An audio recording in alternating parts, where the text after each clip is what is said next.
dipersembahkan oleh Bismillah, wassalatu wassalamu ala rasulillah wa ala alihi wa sahbihi wa mawala wa ba'du. Salam yang terbaik, salam para malaikat kepada para calon penghuni surga semuanya insyaAllah. Assalamualaikum warahmatullahi wabarakatuh. Alhamdulillah, sahabat NTV yang dirahmati oleh Allah. Sudahkah antum mempersiapkan mudik? Ya, sudahkah menyiapkan berbagai hal ya agar supaya mudik bisa nyaman, bisa aman ya yang paling penting, dan tentunya bertemu dengan keluarga, sanak saudara yang dirindukan, kan itu. Kita bahas mudik. Oke. Mudik ini ya, ini sangat menarik fenomenanya. Kenapa? Karena ini sebetulnya bukan hanya ada di Indonesia saja, tetapi karena Indonesia ini adalah negara dengan jumlah umat muslim yang terbesar, jadi ya fenomenanya bisa dilihat di Indonesia, tetapi di berbagai negara pun terlihat ada yang namanya mudik itu ya, karena kita itu kan ingin sharing kebahagiaan dengan orang-orang yang kita sayangi, betul nggak? Nah, jadi dengan menghadapi kegembiraan yang namanya Id Mubarak, tentu kita ingin bersama-sama dengan orang-orang yang kita sayangi. Karenanya apa? Karenanya banyak dari kita itu yang kemudian merencanakan pulang silaturahim, dan kepulangan itulah yang disebut dengan mudik gitu. Nah, saya ingin sedikit mengangkat dari perspektif yang berbeda begini. Sebetulnya kalau kita lihat ya, antara Idul Fitri dan Idul Adha, sebetulnya kalau Idul Fitri ya, Id Mubarak, setelah kita hari raya hari pertama, hari kedua itu kita sudah berpuasa lagi atau diperbolehkan puasa atau ada sunnah berpuasa. Makanya kalau di berbagai daerah ada yang namanya lebaran ketupat ya, jadi ada nyawalan namanya, puasa Syawal langsung disambung tuh setelah hari raya, hari kedua atau hari ketiga udah langsung tuh ya puasa lagi. Kenapa? Karena untuk menjaga kehusyuan, untuk menjaga fitrah yang telah didapatkan, untuk meningkatkan. Kan Syawal itu artinya meningkat atau ditingkatkan. Jadi apa yang kita lakukan di bulan Ramadan masuk ke Syawal itu perlu ditingkatkan. Makanya namanya Syawal. Syawal itu peningkatan artinya. Nah, seringkali kita lupa ya. Jadi ketika Syawal malah bukan ditingkatkan, malah ngedrop ya. Jadi yang biasanya tarawih ditambah tahajud malah jadi nggak sholat malam, nggak tahajud juga gitu ya. Yang tadinya memperbanyak sunnah-sunnah malah jadi lepas sunnah-sunnahnya gitu ya. Ini yang disayangkan ya. Karenanya kalau kita lihat Syawal itu bagaimana menjaga istiqomah dan kemudian bisa ditingkatkan.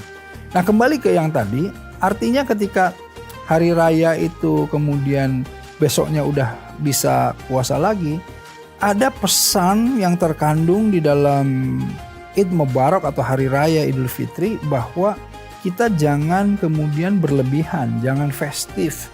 Jangan kemudian kita itu di hari raya itu melepas segala sesuatunya sampai tidak terkontrol, bahkan liar gitu ya. Berbeda dengan esensi dari Idul Adha. Idul Kurban, ketika hari raya kita tidak boleh besoknya kemudian berpuasa, bahkan besoknya itu ada hari nahar yang membuat kita itu diajak untuk bergembira bersama. Jadi festif itu ada di Idul Adha. Jadi sebetulnya justru di sanalah ayo makan bersama-sama, kita bergembira bersama, mencicipi bersama-sama, makan kambing dan lain-lain. Justru disinilah kemudian kalau kita lihat yang penting mudik itu kalau sebetulnya secara prinsip itu di Idul Adha, karena membawa kambing-kambing, membawa hewan-hewan kurbannya itu ke daerah-daerahnya. Iya kan? Sebetulnya kan orang-orang yang kemudian berada ini membawa sapinya, membawa kambingnya itu ke daerahnya untuk berbagi di sana, makan bersama gitu. Dan nggak boleh kemudian hanya sehari, ayo hari nahar 3 hari gitu ya, disikat semuanya dah. Inilah yang membuat kalau kita lihat, oh berarti perbedaan Id Mubarak dengan Idul Kurban itu sebetulnya di sana. Tetapi kita justru mudiknya, hari rayanya, THR-nya semua di Idul Fitri. Ya seharusnya dua-duanya ya. Idul Fitri dapat THR, Idul Adha juga dapat THR gitu ya. Jadi intinya justru Idul Adha nih penting THR-nya karena harus beli kambing dan lain-lain gitu ya. Justru ke sana gitu maksud saya. Jadi bisa terlihat tuh perbedaannya. Tapi intinya adalah ketika mudik ya, kita perlu merencanakan mudik dengan baik dengan melihat nih. Kan sekarang banyak ya penyelia atau yang menyediakan mudik-mudik gratis atau bagaimana kita menggunakan aplikasi-aplikasi untuk membeli tiket-tiket transportasi ya, dan itu juga bisa pembayarannya itu bisa di awal ya, atau kemudian dengan memesan ya maksud saya dan lain-lain. Ini banyak ya, karenanya gunakanlah misalnya teknologi sekarang yang memudahkan agar supaya kebagian pulang, kebagian mudik, kebagian bisa bertemu. Tapi kalaupun tidak, insya Allah ya bisa bersilaturahim dengan online misalnya ya, menyapa dengan online dan lain-lain, dan mudiknya ketika sudah tidak crowded misalnya begitu, atau disiasati seperti apa. Tapi intinya mudik itu ada karena kita ingin sharing kebahagiaan, tasyakur binikmat dengan orang-orang yang kita cintai, dan itu baik sekali di dalam agama. Alhamdulillah. Ya, mudah-mudahan selamat di dalam perjalanannya, fi amanillah. Ya, insya Allah perbanyak zikirnya, hati-hati jangan satu motor berlima ya, bawa karung dan lain-lain. Aduh, nauzubillah min dzalik. Hati-hati ya, ikuti aturan lalu lintas dan lain-lainnya, masuk ke dalam tuntunan lah ya. Itu saja pesan dari saya. Selamat mudik ya. Tidak ada yang lebih baik dari yang berbicara ataupun yang mendengarkan, karena yang lebih baik di sisi Allah adalah yang mengamalkannya. Billahi taufik wa hidayah. Assalamualaikum warahmatullahi wabarakatuh.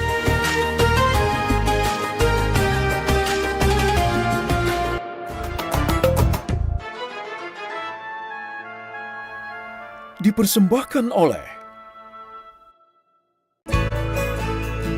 Sebentar lagi imsak. Jangan lupa sedekah subuh. Berbagi jadi mudah. Semuanya ikut bersyukur ya. Alhamdulillah. Saatnya transfer THR.